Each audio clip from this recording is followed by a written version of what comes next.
Ani vochia, Allele ani vochia, ani vochia. Ani, ani, ani, ani, ani, Yodamayim,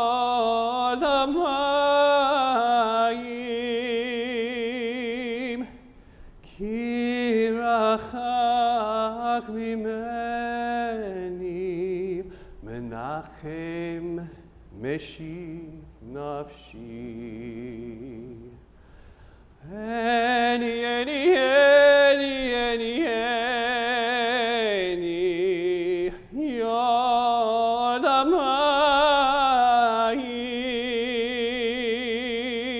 Kirachach mimeni, Menachem Meshiv nafshi.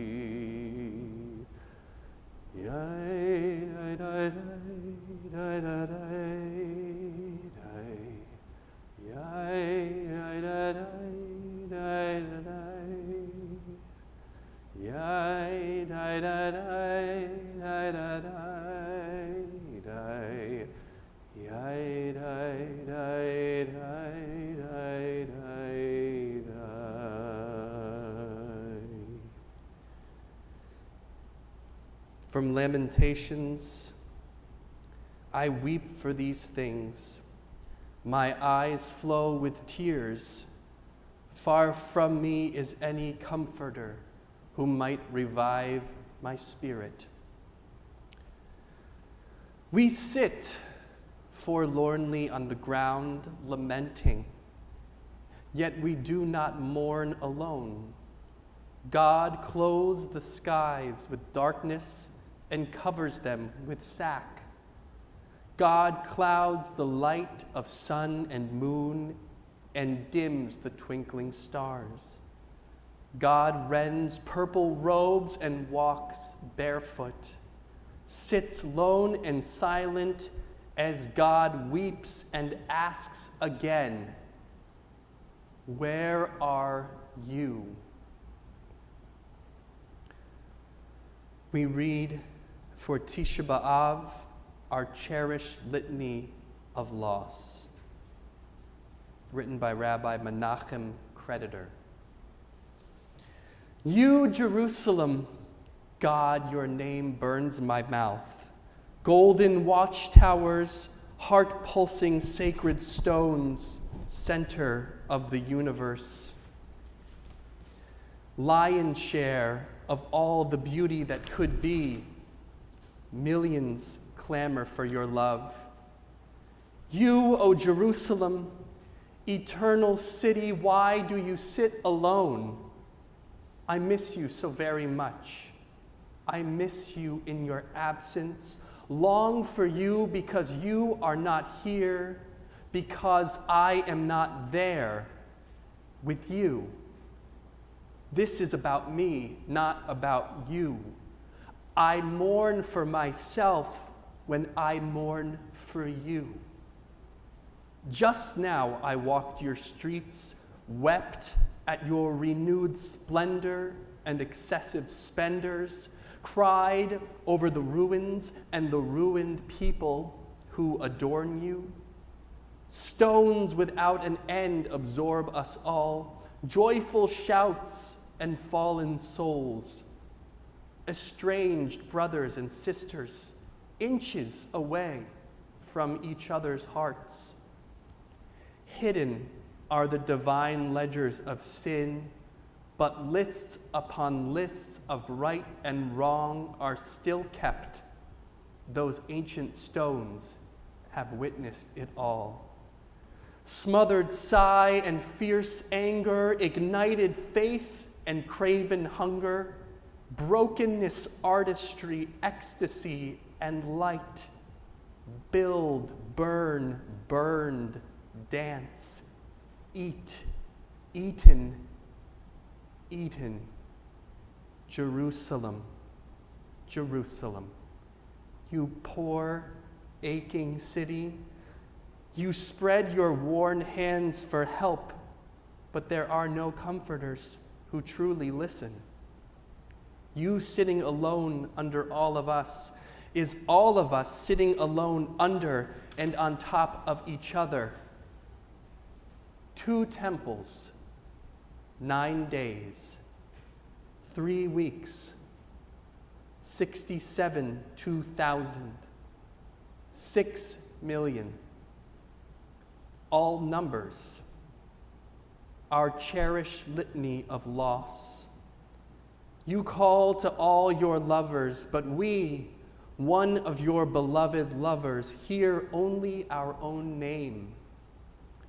But today's strange gift, longing for what is already restored, might we finally remember to cease pretending we own your infinite beauty, that your ruin is our own making. Haven't we mourned enough to learn that we belong to you, not the other way round?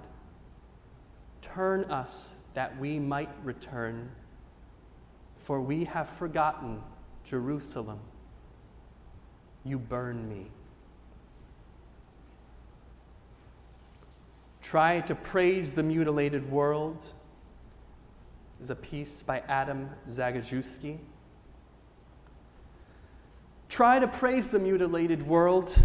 Remember June's long days and wild strawberries, drops of wine, the dew, the nettles that methodically overgrow the abandoned homesteads of exiles. You must praise the mutilated world. You watch the stylish yachts and ships. One of them had a long trip ahead of it, while salty oblivion awaited others. You've seen the refugees heading nowhere. You've heard the executioners sing joyfully. You should praise the mutilated world. Remember the moments when we were together in a white room and the curtain fluttered. Return in thought to the concert where music flared. You gathered acorns in the park in autumn, and leaves eddied over the earth's scars. Praise the mutilated world, and the gray feather a thrush lost, and the gentle light that strays and vanishes and returns. This year on Tisha B'Av, we add in October. October by Adi Kesar. I'm not sure if I could go back to life this time.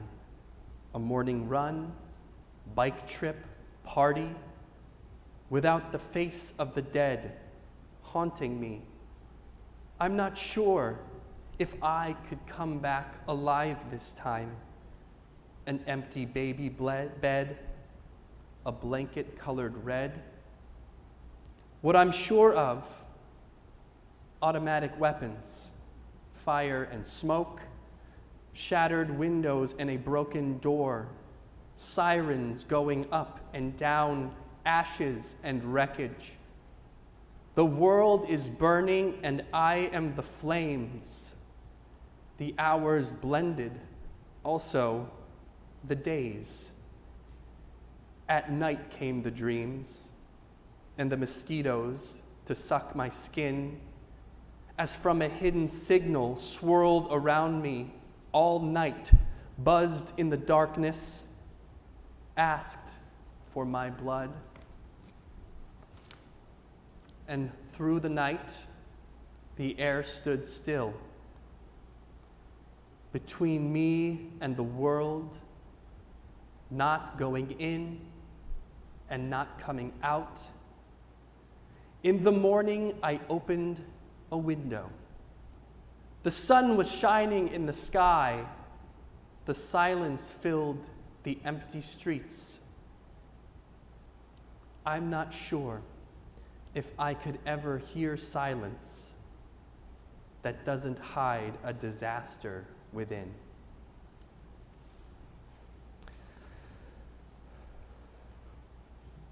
I wanted to welcome all of you who are here with us in the sanctuary.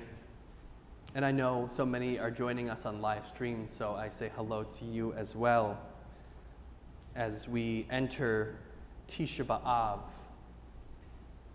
which ends in the Jewish tradition a 3-week period of mourning that started on the 17th of Tammuz.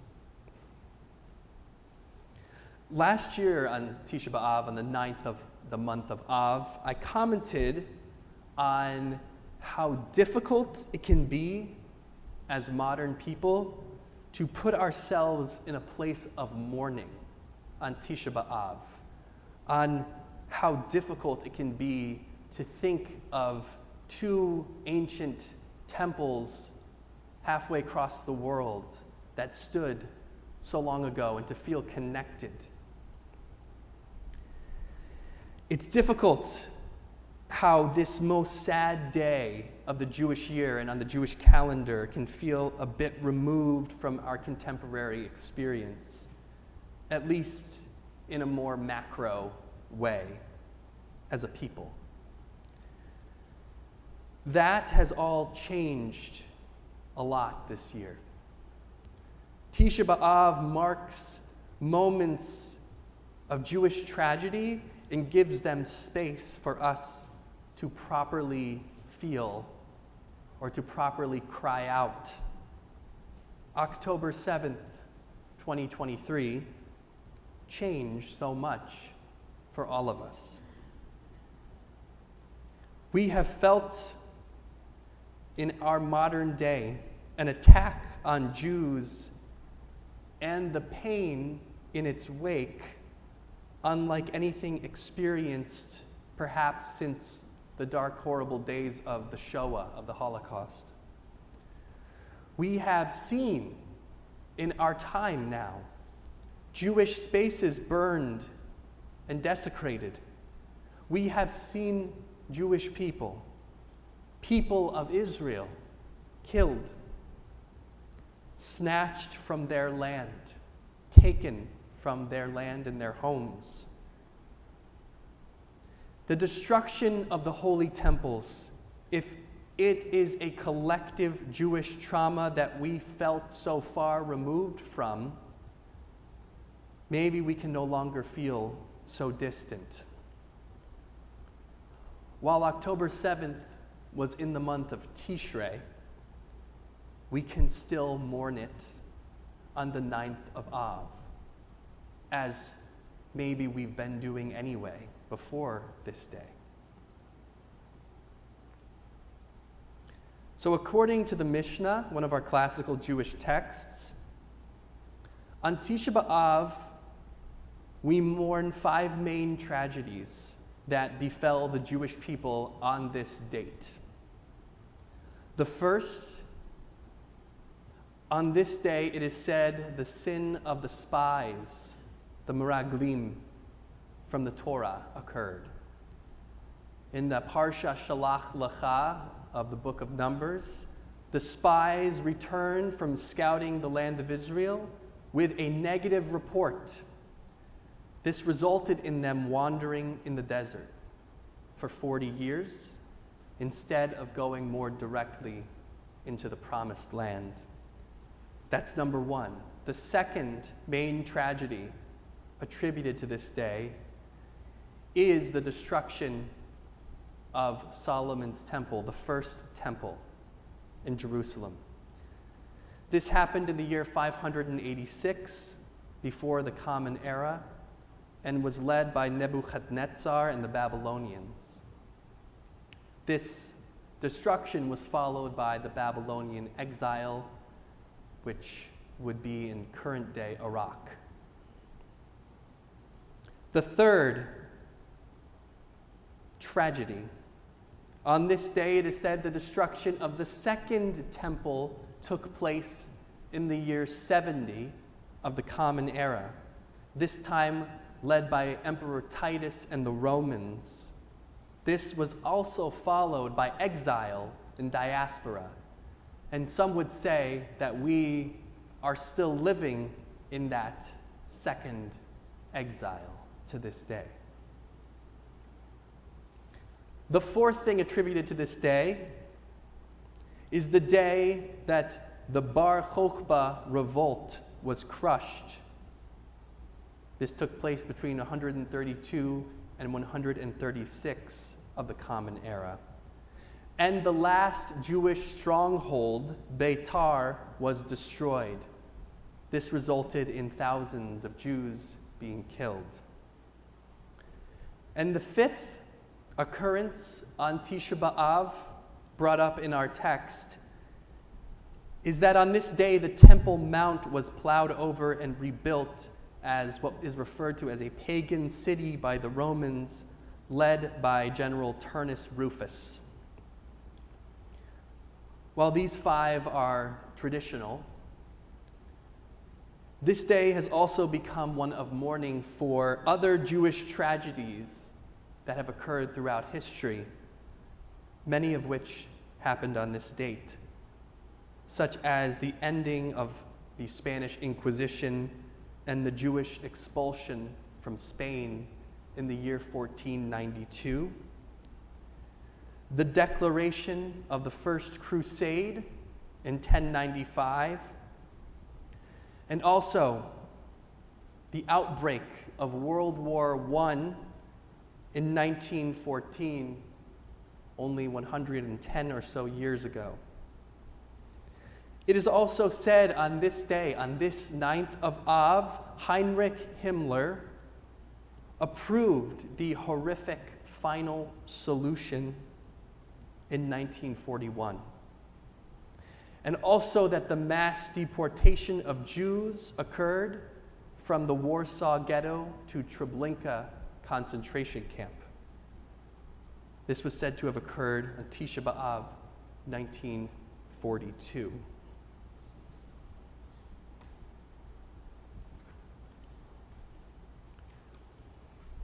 While it is difficult to confirm that all of this happened on Tisha B'Av, especially some of the more ancient happenings, the more classical happenings,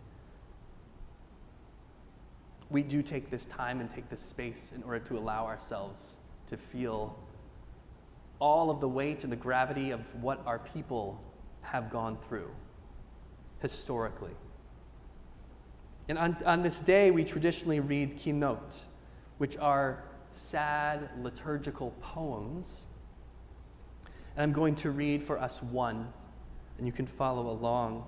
This kina is of the Ashkenazic tradition, so Eastern Europe, and was written in the 1600s. You will hear in this kina, this poem, a reference to the 5 harsh judgments that we mentioned in our previous comments. You'll hear those 5 harsh judgments brought up. And this is a keynote for Tisha B'Av night. B'leil zeh. On this night my children weep and wail b'leil zeh. On this night my house was destroyed and my palace burnt. And all the house of Israel utters dirges and laments for the fires the Lord kindled. B'leil zeh, on this night Wail bitterly, you wretch who has lost it all, who is separated from her father's house. She has left his house and shut the door. She has gone into captivity to be devoured by every mouth. On that day, cast into the fire to be consumed by the flames. The burning embers lit by the Lord on this night, Belel Zeh. My children weep and wail, Belel Zeh. On this night, the wheel of fortune spun to doom. My first and second homes destroyed. She shall no more be pitied, Lo Ruchamah, this rebellious woman. Drunk from poisonous waters swelling her belly, cast out of her home, also forgetting happiness, hate conquering that of love. She is a living widow, an abandoned woman.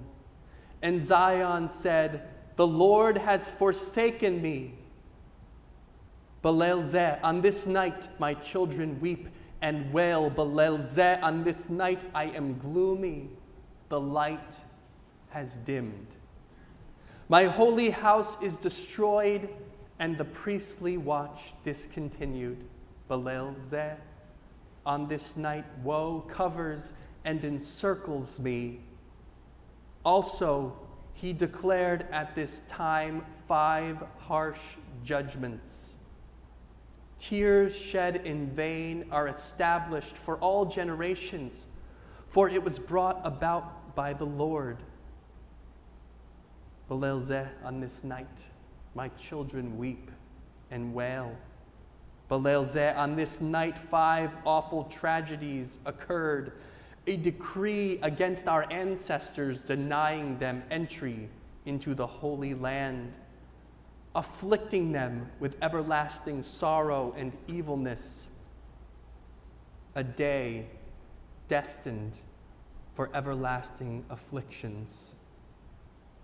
The enemy stood and called with a terribly strong voice, arise, for today is that foretold by the Lord. Belel Zeh, on this night, my children weep and wail.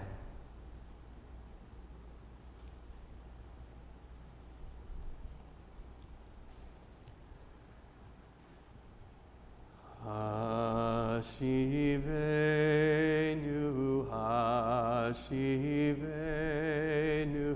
Adonai elecha, v'nashuva,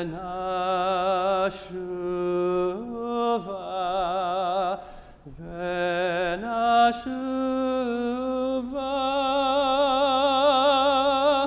chadesh, chadesh, yamenu kekedem, hashivenu, hashivenu, Adonai elecha, v'nashuva,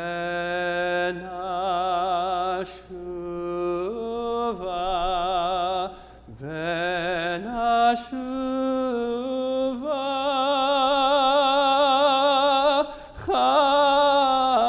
chadesh, chadesh, yamenu kekedem.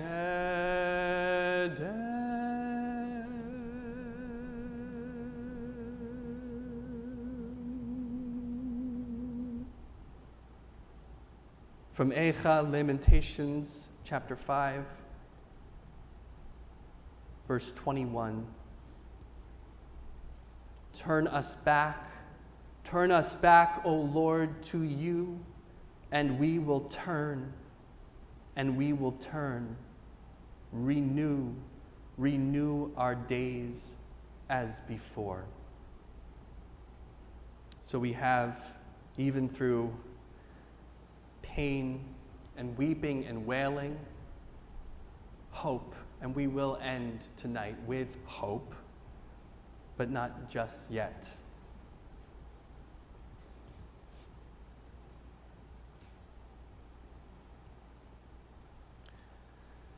So I was hoping, even through the somberness of this night, that we could have active discussion.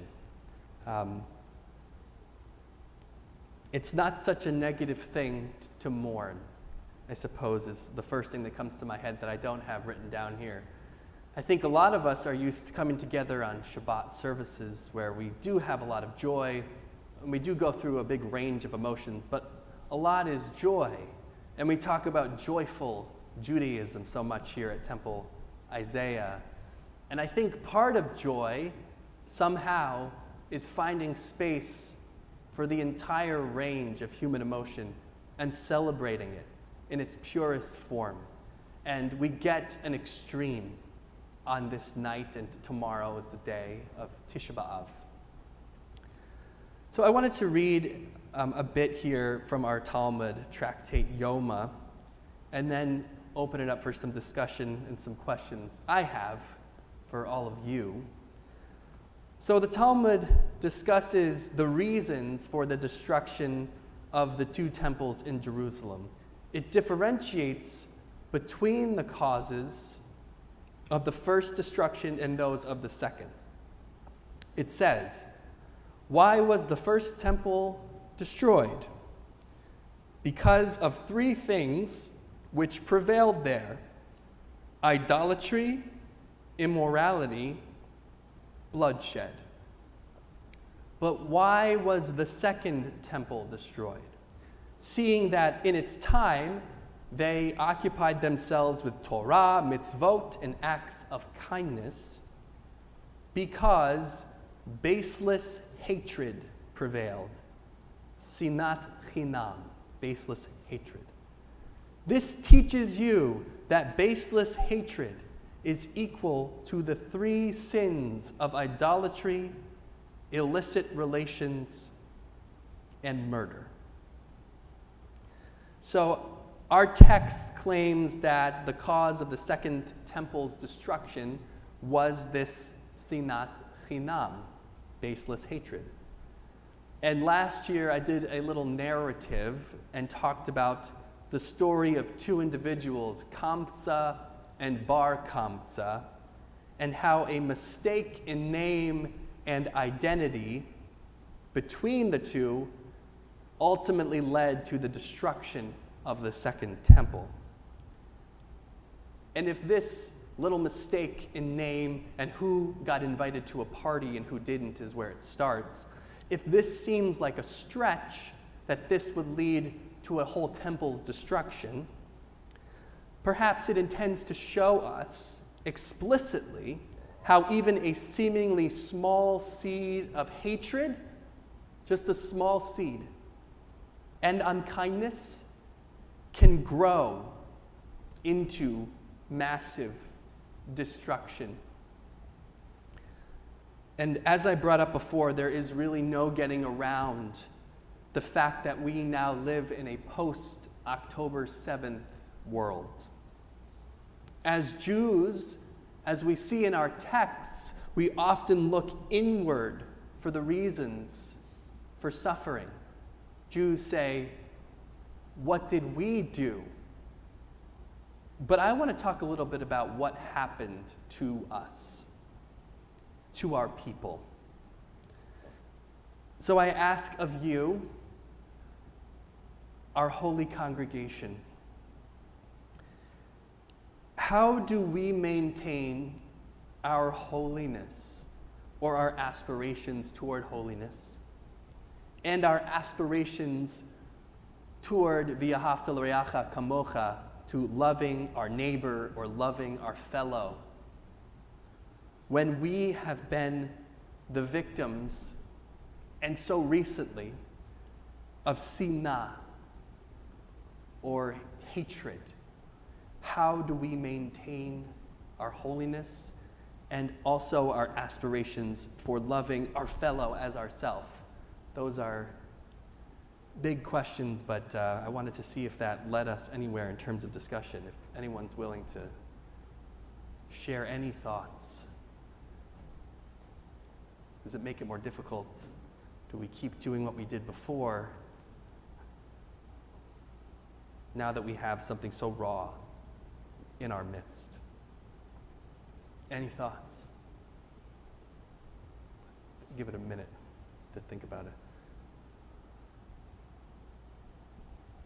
Ori, yeah?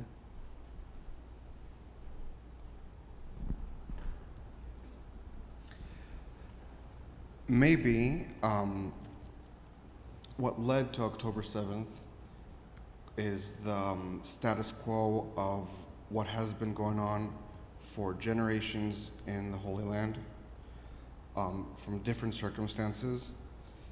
Maybe this could be used as an opportunity to try something new, to reset, to maybe break the status quo in a positive way in time.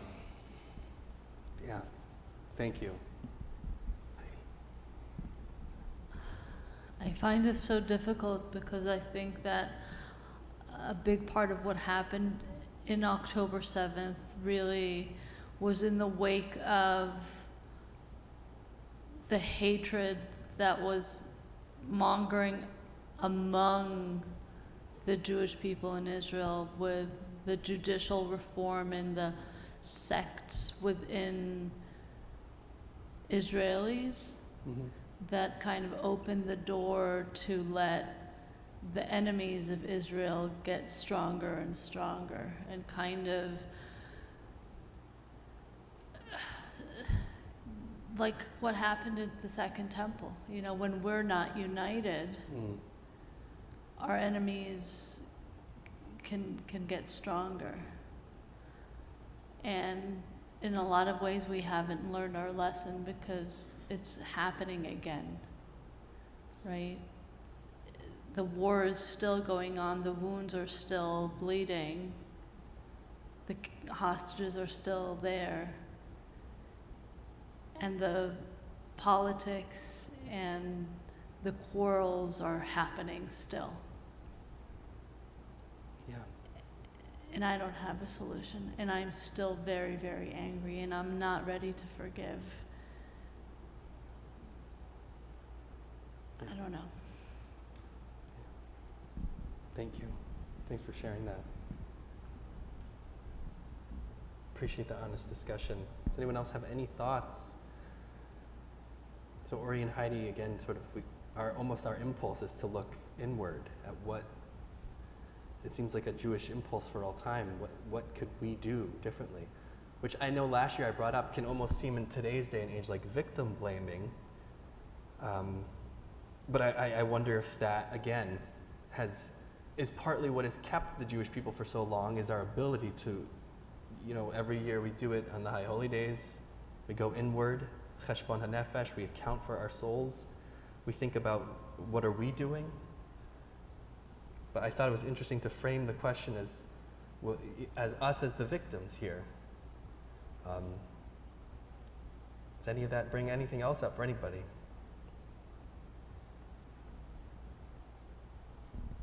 Okay, if not, it's a difficult question. Love and hate both have to be tempered with strength. And we can't love blindly, but we should not hate blindly either. And I think in the October 7th situation, we should have a tendency to not hate, but disrespect the security that allowed it to happen. But we have to also love the situation that created it. It is a very complex, interwoven situation. Yeah. We can't mourn unless we've loved, and we can't love unless we have mourned. Yeah. That's what makes us strength. That's what gives us the strength to go on. Thank you. Howie, yeah. And if anyone has any thoughts too, I also wrote the question, it's not a simple one. Is it ever okay to hate? Is it ever okay to hate? So if that helps too. I think a big thing too is the fact that we can never give up. No matter how bad things get, no matter how much we continuously go through these cycles, we as a people just can never give up. It's one of the things of humanity that everybody seems to have a limit of what they can do, how far they can go until they just explode. They can't do it anymore for whatever reason. But I think the hardest thing is to have the strength to continue on, keep going through it, keep trying to work it out, make it happen somehow, but you can't give up. Because that's when we all just go right down the tubes. So it's almost like a match between two people, and one of them just has the inner strength, not the physical strength, you have to have that, but has the inner strength to just go past where they might normally just say, I quit. Can't quit. Gotta just keep pushing and have that strength. So don't give up. And we'll talk about hope too in a few moments. Rabbi Carol.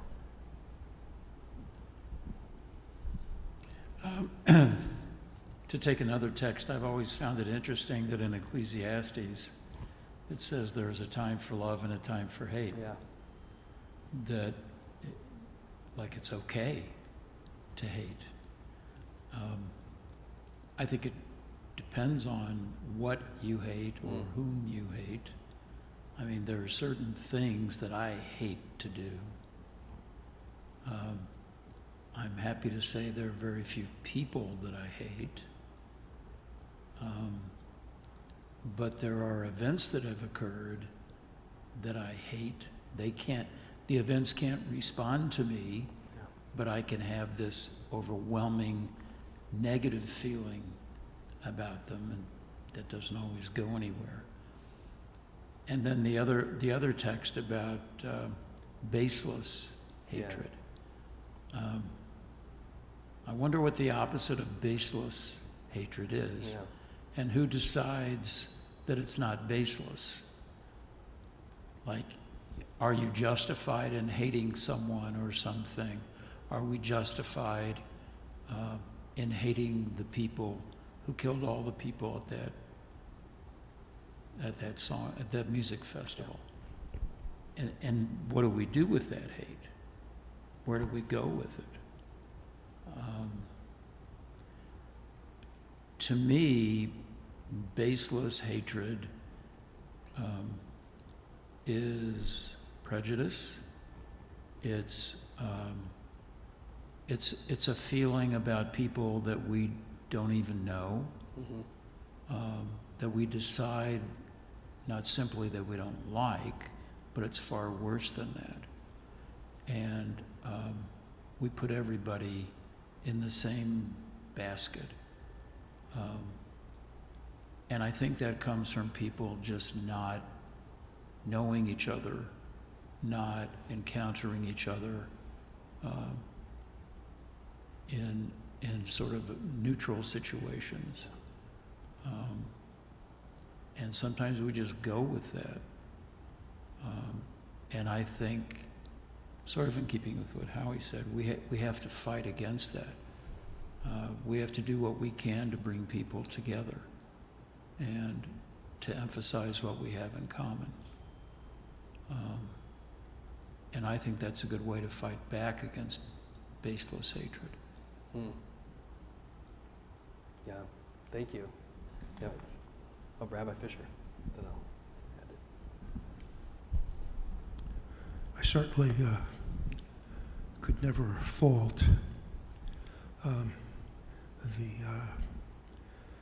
motivation of revenge on the part of the Israelis. If one of my children had been abducted or my daughter had been raped, I think I'd want blood. I'd be, but that isn't very productive in the long run. It may be a very natural reaction, but it's not the way to proceed in the future, and that people have to find other ways. The Israelis have tried many things. They have tried offering peace treaties, a Palestinian state, and it's hard to blame them for giving up on this. It's and in a sense, there's a natural tendency to say, okay, let's take it all, and eliminate a Palestine, eliminate a Gaza, do what Netanyahu is doing, which is, in my way of thinking, totally wrong-headed and disastrous in the long run. But the situation is dire. There are many other things in hindsight that might have been done. But the Palestinians and Arabs in general have made it very difficult to offer really any kind of peace. And as much as I would like to see a two-state solution, I understand that there's many, many obstacles. So while anger and vengeance are not productive, it's hard to know what would be. Thank you. Gene, sure.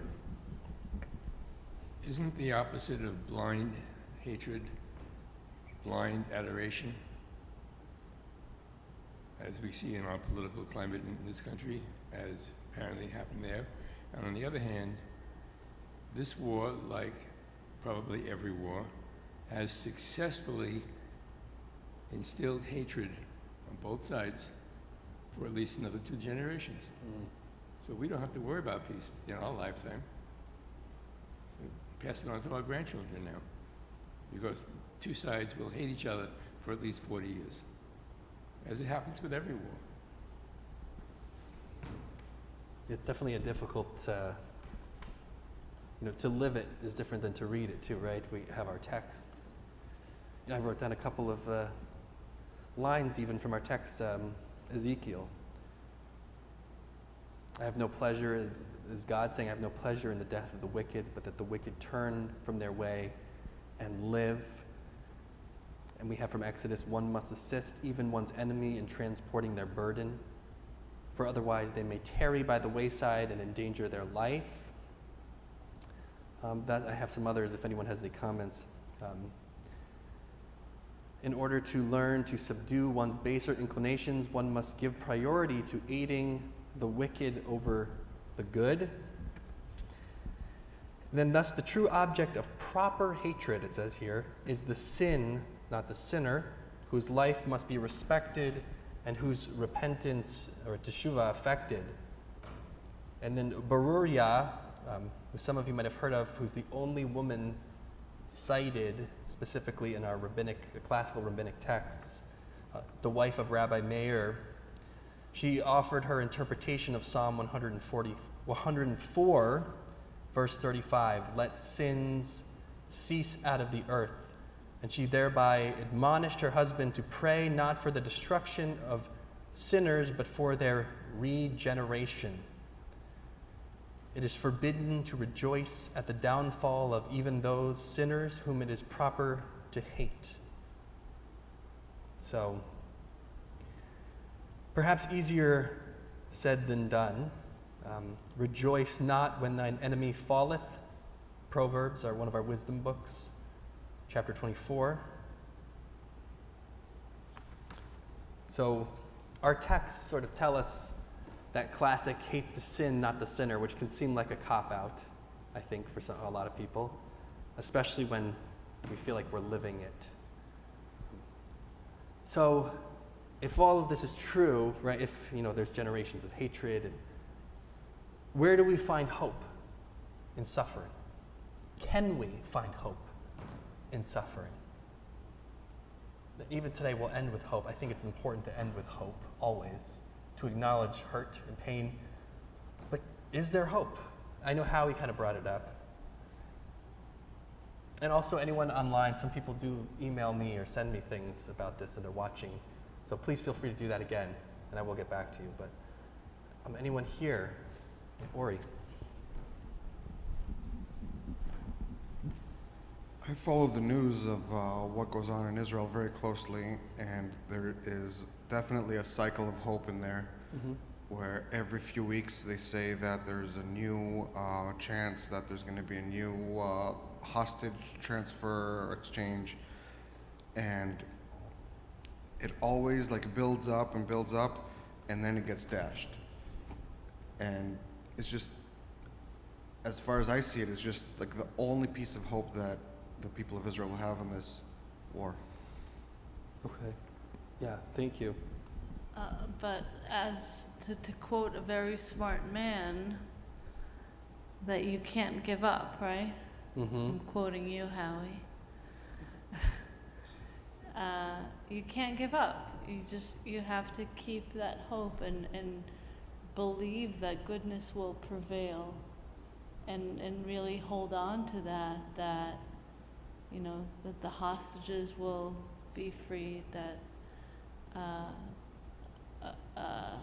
negotiations will succeed, that love will triumph over hate.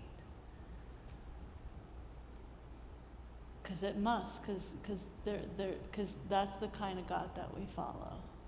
That's the kind of people that we are. Yeah. That's the kind of world that we want to see. I think that's a great segue into where we go after Tisha B'Av, right? We enter into these 5 weeks, these weeks of consolation that lead up to, all the way up to Rosh Hashanah, where we do feel the suffering, but then we hope. And if we continue to end with hope. And we rebuild, that's what we do. That's what the Jews do. And we continue to discuss, too, which, among ourselves, but also among others, I think is important, personally. If anyone else has comments. I wrote a couple of things down from our text that spoke to me here. One's from our own namesake, Isaiah wrote, "Youths may grow faint and weary, and young stumble and fall, but they who trust in God shall renew their strength as eagles grow new plumes. They shall run and not grow weary. They shall march and not grow faint." So even hope in our texts. And I always think myself personally, back to Devarim, Deuteronomy chapter 20, about a tree bearing fruit amidst milchama, right? Amidst war. How there can be destruction, but we try not to hurt that tree bearing fruit because it provides. And it's a symbol to me of hope. It's that when in a war against a city, you have to besiege it a long time in order to capture it. You must not destroy its trees, wielding the axe against them. You may eat of them, but you must not cut them down.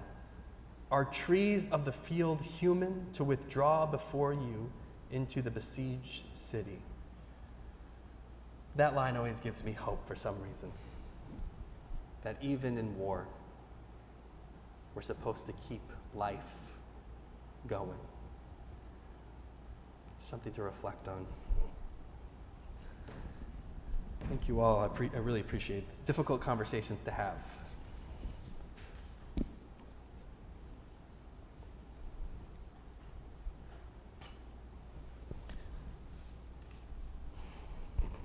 So we continue to survive, as we've brought up, among the horrors, it can feel like, of the world, as our ancient ancestors did.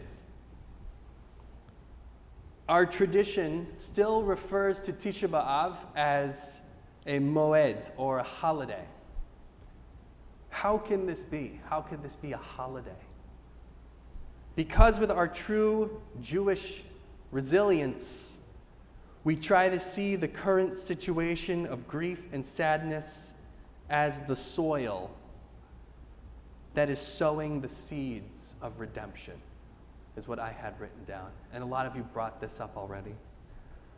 When we are down, our tradition teaches us we will inevitably be lifted up. And that is why one of the couple of songs I want to start to conclude with is Ani Ma'amin, which I believe with complete faith in the coming of Mashiach. Even though they may delay, whatever Mashiach might be, a time, nevertheless, I yearn every day for the coming of Mashiach. As we sing, we infuse a bit of hope into Tisha B'Av.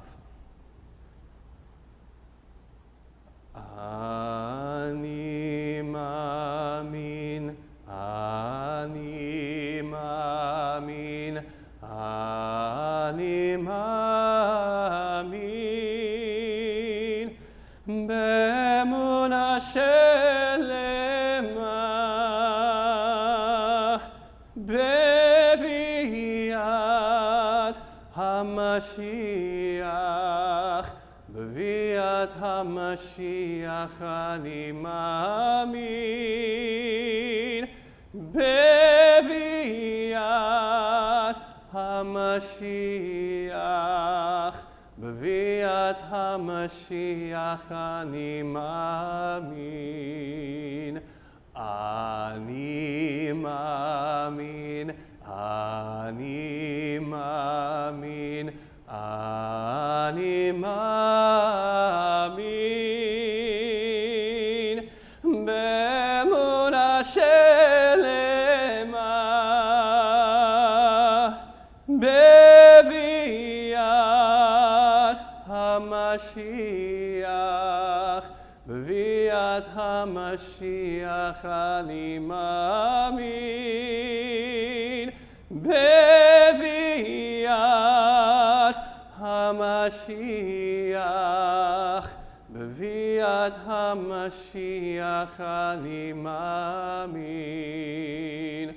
Ani ma'amin, ani ma'amin, ani ma'amin, be'emunah shelema,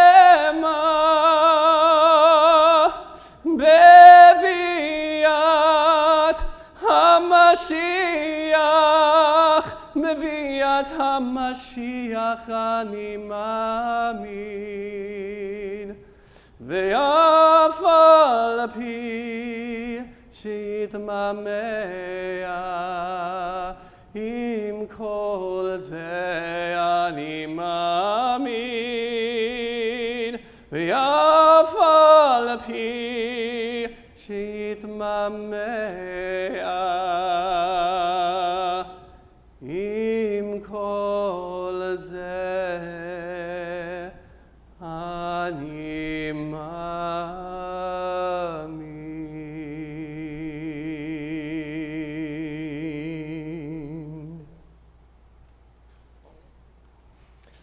So the greatest tragedy in human terms before we talk about October 7th, the Holocaust, was followed a mere 3 years later by what I have here Rabbi Jonathan Sachs of blessed memory refers to as the single greatest collective affirmation of life in 2,000 years, the rebirth of Medinat Yisrael, the state of Israel.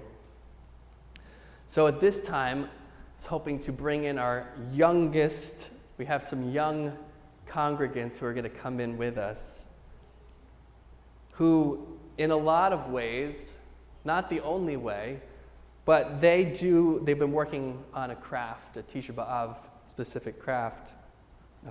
which is really beautiful. I saw a model. They represent our hope, a lot of hope, I think, tikva, for the future. And I wanted to end as we sit down traditionally on the ground or on low seating for Tisha B'Av. I wanted to end, if we can, and are able to, of course, standing to sing together whatever it means for us, Hatikva, the hope, the national anthem of Israel. As we end on our feet, perhaps that gives us some hope that we will be lifted up, literally and as a people, from what ails and pains us. So we'll give a moment for our youngest to come in as well to sing with us.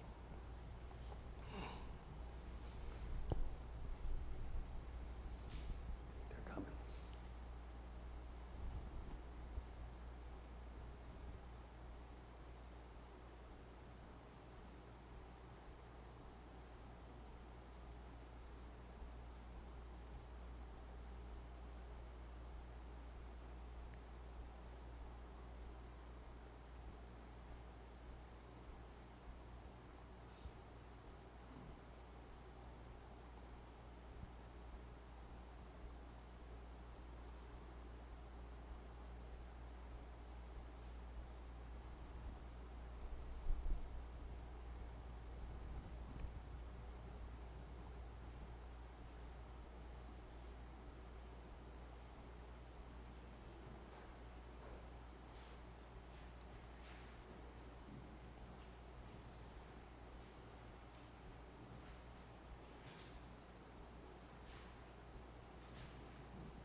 If we'd like to rise, if possible, and if willing and able, we'll face the flag of Israel, if you wish, and sing Hatikva together to end our service tonight.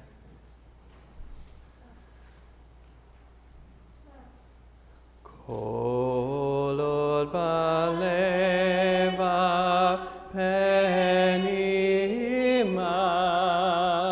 nefesh Yehudi homiya ulfate mizrach kadima ayin letzion Sophia Olo avda tikvatenu Hatikva bat shnot apayim liot am chofshi be'artzenu Eretz Zion Yerushalayim liot am chofshi be'artzenu Eretz Zion Yerushalayim. Thank you all so much for joining us tonight on Tisha B'Av. We wish you all well, and for those of you joining us on live stream, thank you for tuning in as well. Thank you.